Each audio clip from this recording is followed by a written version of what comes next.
Okay, mayong hapon ka na tanan mga kaigsunan ko, no? Ni nga kapunon.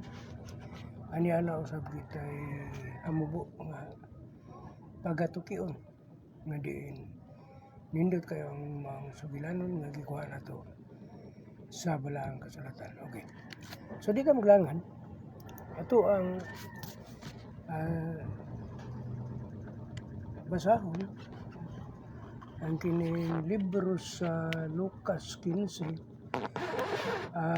versikulo 11 paingon sa 32, no? Nagisigot kini sa usa ka gugma, no, sa amahan ngadto sa iyahang anak nga nawala, no? So the father love for the lost son, no? So mao kini ang ato ang tema, no, sa pagkakaroon. So the younger son, mato pa sa mao nga bersikulo, the younger son asked for his inheritance, no? Ang manghud nga anak nangayo sa iyang panulundon. Okay. Ang atong verse ni main verse na to ni is Lucas 15 versikulo 12. Father, give me, mingon ang iyang anak, Father, give me the portion of my goods that pulleth to me, no? So ang manghud nga anak, no, the younger son wanted blessing without responsibility. He close to have the father, to leave the father, and live according to his own desire, no? So ang iyahang usa ka plano nga mo biya siya sa iyahang amahan ug magpuyo pinaagi sa iyang kaugalingon nga kining tinguha, no? Okay. Now, apan walay responsibilidad, no, biya siya sa iyang amahan, no, aron mo sunod sa iyang kaugalingon nga gusto, no? So sa libro sa Proverbs, mga kaigsunan ko, dunay mga mabasa na to dito nga diin haom usab sa mao nga kuano nga sugilanon, no, sa the prodigal son. Proverbs 14 versikulo 12. There is a way which seemeth right unto a man, no? Samtang sa Isaiah usab 53 versikulo 6, all we like sheep have gone astray, no? So diyan na to makita, mga kaigsunan ko, nga kung unsa man gani ang mga binuhatan sa usa ka tawo, aduna gyud kani siya'y kining bugti, balos o kining rewards, butang talang, no? Okay, the prodigal son wasted his life, no? Iyang magiusikan ang iyang kinabuhi, mga igsuon, mga higala, no? Giusik sa anak ang iyang kinabuhi. Lucas 15 versikulo 13, wasted the substance with riotous living. Sin and worldly living will look enjoyable at first, but eventually leads to emptiness and destruction, no? Makita na to, ang sala sa kalibutan nga kinabuhi mura og makalingaw sa sinugdanan, sa pirmero, no? Sa sinugdanan makalingaw gyud, samtang anaa pa kay ikabuga, naa pa kay kwarta. Apan sa katapusan magadala kini og kahaw-ang ug kalaglagan.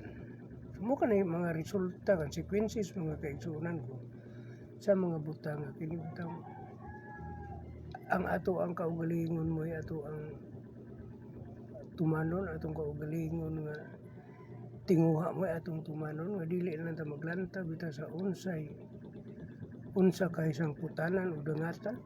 May buloan na to nga sa Galatians 6 versikulo 7, mabasa na to dito, may siya Pablo dito, whatsoever a man soweth, that shall he also reap, no? Kung unsa man ang, no, buot pasabot, no? Kung unsa man ang igapugas sa tao, mauusab ka na ang iyang pag-aanihon. Tungod kay si Apostol Pablo may ingon sa Romans 6:23, for the wages of sin is death. No? Kaya ang bayad sa sala mao ang kamatayon. No? Now this son realized his condition. No? Nakaamgo ang anak sa iyang kahimtang. No? Main verse na to ni mao ang Lucas 15 versikulo 7. And when he came to himself, no, the prodigal son realized his mistake while feeding pigs and suffering hunger. Repentance begins when a person recognizes his sinful condition. No? Ang prodigal son nakaamgo. No? Nakaamgo ang anak sa iyahang sayop samtang nag-anto siya sa kagutom ug nag-atiman og baboy. Ang paghinulsol nagsugod kung nahitabo ang tao sa iyang makasasala nga kahimtan. So angay natong palandungan mga kaigsuunan ko nga sa sala nga iyahang nahimo ang balos grabe. Masalabaw pa siya sa baboy. Kaya nga naman, ang baboy, adunay naglawog, siya mo ay naglalog. Buras ka kayo ang pagkaon sa baboy. Huwag mo na usa sa iyahang na una-una, nga mas maayo pa ang baboy. So tinuod ang mga kigsunan ko, mas maayo pa ang baboy sa mga taong makasasala. Kaya nga no, ang baboy adunay tighatag og pagkaon. Apan kung ang tao mubiya sa iyang agalon, mubiya sa iyang amahan, mubiya sa Dios, kinsa pa may mahatag kini pagkaon. Di gani mao nga sugilanon. I-combine kini. No? Doon na kini siya kalambigitan sa espirituhanon nga bahin. No? Sa espirituhanon nga bahin. Kung ang tao mo biya sa Diyos, wala na magiging mahimo. Apan kung mabalik ka niya sa Diyos, pinagi sa paghinulsol, dawaton gyapon ka sa Diyos. Sa samang paagi, ang prodigal son, naghinulsol siya. Kay nahibalo siya nga makasasala ang iyahang gibuhat. No? Sumundo nga doon na siya ay paghinulsol. No? Sa Salmos 51 versikulo 3 maingon dito, For I acknowledge my transgression. Iyang gidawat. No? Kung ako nang gidawat ang akong mga kalapasan, no? Gidawat na niya. So sa diha gidawat na niya iyang kalapasan, doon na magsunod niya anak ang paghinulsol. 1 John verse 9, if we confess our sin, so kinahanglan di ay kung maghinulsol ka, i-confess nimo ang imuhang sala nga nahimo. No? Imuhang isulti nga mao kini ang sala nga akong nahimo. Pasayloan. No? Confess our sin. No? Kinahanglan ka na. So, abot gid ang panahon nga mibalik na gyud ang anak no, sa iyang amahan. The son returned to his father. Mibalik ang anak sa iyang amahan. Sa Lucas 15, versikulo 20 na, mabasa na to. And he arose and came to his father. Mibarog siya, mitindog siya, o miadto balik sa iyang amahan. True repentance is not only feeling sorry, but turning back to God. The son humbled himself and returned. So kini mo kung pagrepente mo, kinahanglan mo gud imong isugid imong mga sala. No? Kinahanglan gud ka ng kinasing-kasing nga pag hinulsol. No? True repentance. So mo na ang nahitabo mga kaigsuonan ko. Kay bisan pa man sa bisan pa man gani sa kanang mga tao nga maghinulsol o mabalik ngadto sa Dios, dako kayo ang kalipay magsaya. No magakalipay ang mga anghel dito sa kalangitan. Kung dunay tao usa o duha nga maghinulsol o mobalik ni siya ngadto sa Dios. Ang tinuod nga paghinulsol dili lamang kasubo kundi dili pagbalik ngadto sa Dios. No? So mobalik ka. Magpaubos ka o mobalik sa iyang amahan nga mao ang Dios. No? Sa buhat 3:19 mabasa na to didto. No? Ngayon therefore and be converted. Na-convert na siya. No? Sa diha maghinulsol, gisugid niya ang iyang mga sala. Kaya mabalik na siya sa amahan. Nabutang nga, na-convert na siya. Sa James 4:8, Santiago 4, versikulo 8, draw nigh to God and He will draw nigh to you.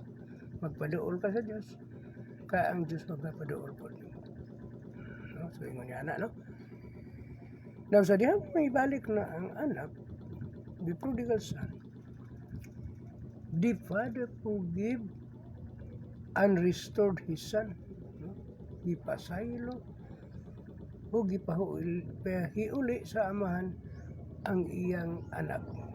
So ato ning bantayan mga kaigsuonan ko kay duha man gud ni sila dunay magulang nga igsuon ini. No? Ug unsay reaction? Sa Lucas 15:20-24, for this is my son was dead and is alive again. Siya nabuhi pag-usab. Mo'y hulong sa amahan. Kay ang akong anak namatay na, apan siya nabuhi pag-usab. The Father welcomed the Son with love, forgiveness, and restoration. These pictures God agrees toward sinners and who return to Him. No? So, ang Diyos kung dunay maghinulsol gusto mo balik kaniya, ihagid kining pasayloon. No? Buti pasabot mga kaigsuonan ko sa maong bahayag, no? The Father welcome His Son with love, forgiveness, and restoration. These pictures God's grace towards sinners who return to Him. No? Buti pasabot gidawat sa amahan ang iyang anak uban sa gugma, kapasayloan o pagpahiuli. Nagpakita kini og grasya sa Dios ngadto sa mga makasala nga mobalik kaniya. Ephesians 2:8-9, for by grace are you saved through faith. No? Kay tungod sa grasya giluwas kita pinaagi sa pagtuo.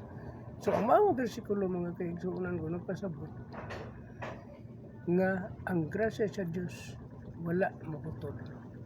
Gikan kaniadto hantod karon ang iyang grasya gisige galihok para sa mga tao nga gusto mo balik adto kaniya. Sa 2 Corinthians 5:17, if any man be in Christ, he is a new creator. Doon na comparison ini mga kaigsuonan ko. No? Sa diha mo po sa baptism, during baptism sa Romans 6, no? So atong mabasa dito nga gikan sa pagkamatay ni Kristo, comparison na siya din ang tao po patay sa sala. Sa dihang gilubong si Kristo, ang tao sa gilubong sa tubig pinaagi sa bautismo. Sa dihang nabanhaw si Kristo ikatulog adlaw mihaw-as ang tao gikan sa tubig ug nahimo siyang new creators, bag-o nga binuhat. No? O nagiingon siya Apostol Pablo sa ika-2 Korinto 5:17, if any man he be in Christ, He is a new creator. No? So yun na mga kaigsunan. Okay.